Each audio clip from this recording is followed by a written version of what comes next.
I worked at GameStop during 2005 and 2007 as a game advisor and at one point a senior game advisor, but ultimately back down to game advisor. Now, while I worked there, there were two games during my career that everyone would always ask about. One was Final Fantasy VII, and the other was Marvel vs. Capcom 2.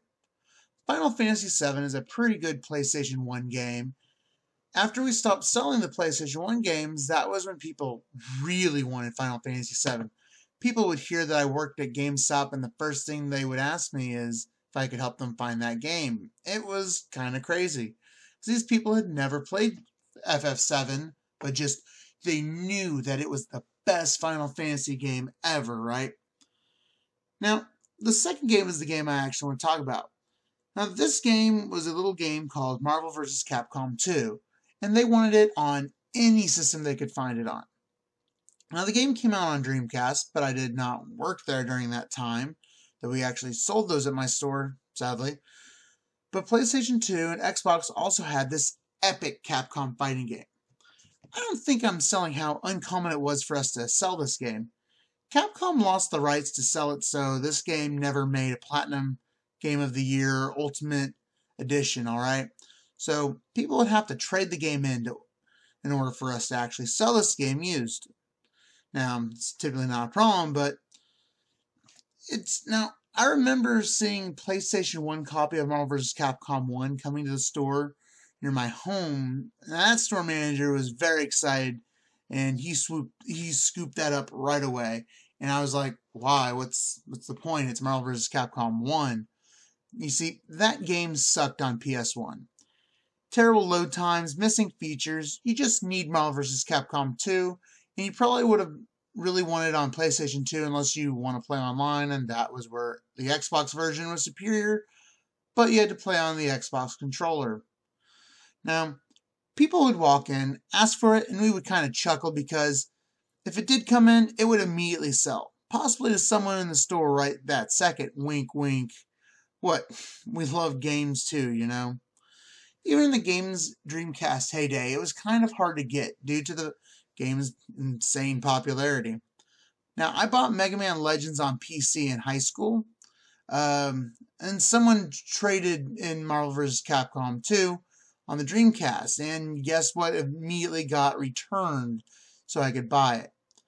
And that was when they were still selling Dreamcasts, you know.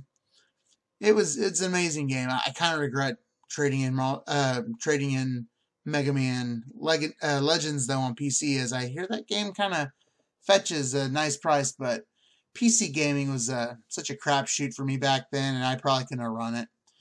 Final Fantasy VII, it was not like that though. I mean, it was popular. More people wanted it, seemed to, who had never played it than people who did play it. And the reason why people wanted Marvel vs. Capcom 2 is it's a good game to play. It's really fun. It has so many characters. This might be, you know, active players versus collectors on why MVC2 is more popular. I don't know. Who knows? Okay, so one day my assistant manager, he pulls me aside. Now, most GameStops have a hold drawer for their employees so they can get whatever they wanted later, right? My assistant manager shows me this generic-looking DVD case with a green generic Xbox label, and inside of it, what was it that, much to my surprise, and, well, not to y'all's surprise, it was a Scratch to Hell and Back Again disc. Just disc side up, the bottom side up, and it was Marvel vs. Capcom 2 on Xbox. Now, he was the only Xbox fanboy really to work there, so let that sink in. I mean, this is his little secret. No one else would have bought it who worked there, but he was still having to hide it out of fear that we would just buy this lesser version of a game that was all scratched up. That's how much this game was wanted and loved by people. He explained to me that he thought that he could get it working with some skip disk fixer or refurbish it or something, and I believed him. You know why? Because PlayStation 2 and Dreamcast and most of your optical media discs, as long as the top part that has the label on it is intact and if you hold to the light, there's no little tiny scratch marks, holes where you can see the light shining through it, it's fine because that's where the data actually is on the disc.